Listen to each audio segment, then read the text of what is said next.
في دورة أساسيات كالي لينكس.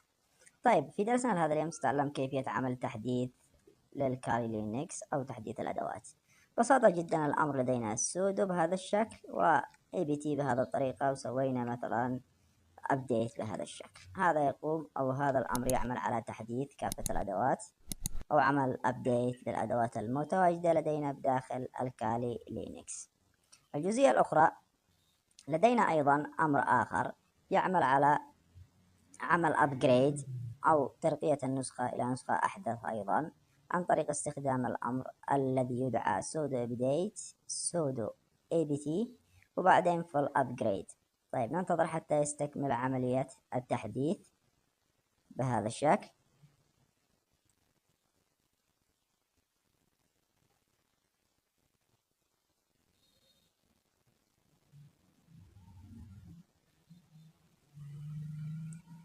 دعني أقوم بإيقاف التسجيل حتى يستكمل.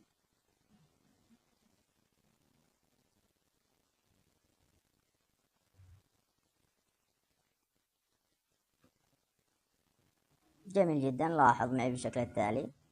بالإمكان أن أقوم بإيقاف العملية بهذا الشكل، ومثل ما تعلمنا بأن هذا الأمر يعمل update بالإمكان أن نقوم بعمل مثلا sudo الأمر التالي apt مثلا full upgrade بهذه الطريقة upgrade لعمل ترقية أو البحث عن نسخة جديدة أو ترقية النسخة إلى نسخة أحدث مع مجموعة من الباكج أو الطول أو الأدوات. جميل جدا. طبعا عند الضغط على زر الواي سوف يقوم بعمل تنزيل الحزمة التي الآن تواجد لدي 25 ميجا حجمها بهذا الشكل. الجزئية الأخرى لدينا أيضا بالشكل التالي، عندنا الريسورسز أو المصادر. لو تلاحظ مثلا بهذا الشكل .kali.org أيضا readme.mirrorlist مثلا هذا الويب سايت أو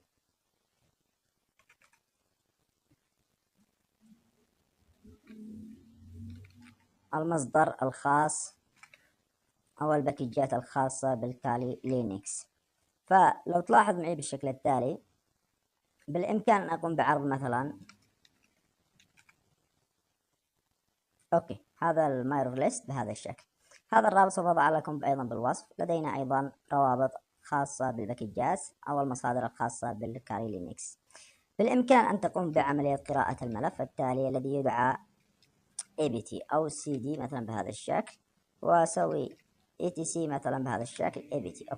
سوي عرض لكافة الملفات. لدينا ملف الآن الذي يدعى sources.list. هذا الملف بمجرد أن أقوم بقراءة هذا الملف sources.list بهذا الشكل سوف نلاحظ أن لدينا مصدر من المصادر الخاصة بالكالي لينكس لتنزيل الحزم. بإمكان أن نقوم بالتعديل على هذا الملف وإضافة أيضا مجموعة أخرى من المصادر. فبالإمكان أن نقوم بعمل مثلا نانو بهذا الشكل وتعديل ملف sources.list بهذه الطريقة. طيب في هذه الجزئية بالإمكان أن أقوم مثلا بنسخ هذا. طبعا بمجرد أن تقوم بإزالة التعليق سوف يتم تفعيل المصدر التالي أو الريسورسز الخاص بالكالي لينكس.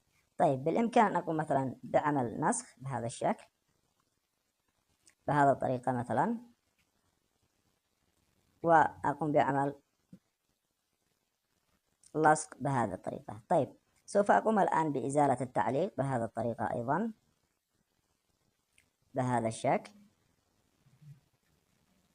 بهذه الطريقة، وأضيف الأمر deb بهذا الشكل. طيب لدينا الآن مصدر آخر مثلا من المصادر. بالإمكان إضافة مصدر بهذا الشكل. سوي مثلا copy link address والدخول أيضا بهذه الجزئية وإضافة المصدر الجديد الخاص بالكالي لينكس بهذا الشكل. سوي مثلا إيش لصق بهذه الطريقة. قم بإزالة الريدمي بهذا الشكل. جميل جدا. لدينا مصدر آخر لعمل تنزيل أو تحديثات جديدة من داخل السيرفر الخاص بالكالي لينكس. بمجرد أن أقوم بالضغط بالزر على كنترول إكس وأقوم بحفظ البيانات بهذا الشكل.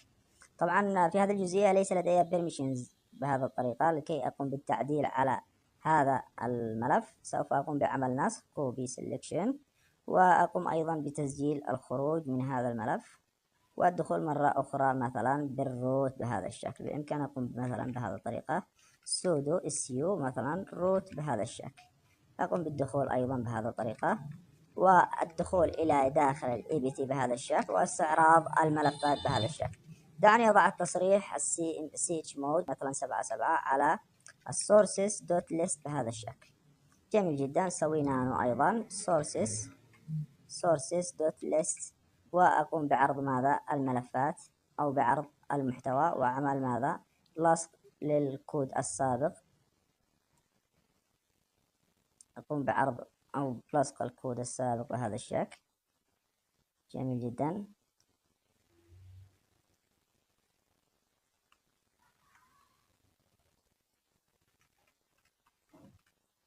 أقوم بالدخول إلى هنا وعمل لصق بهذا الشكل. انتظر فقط لا غير بهذا الشكل. جميل جدا. إذا لدينا ديبيان، ولدينا المسار التالي أو الحزمة أو الشكل التالي، ولدينا أيضا المصدر الجديد. مجرد أن أقوم على الضغط على زر كنترول إكس وحفظ هذه البيانات، إذا تم عمل أو إضافة مصدر جديد لتحديث البيانات. بمجرد أن أقوم مثلا بكتابة الأمر apt مثلا update بهذا الشكل، سوف يبدأ بعمل ماذا update من هذه المصادر أو من هذه المواقع أو هذا المصدر الذي قمت بإضافته من داخل الجزئية التي قمنا بإضافتها من داخل المايرور ليست الخاصة بنا. إلى هنا انتهينا. تحياتي لكم والسلام عليكم ورحمة الله وبركاته.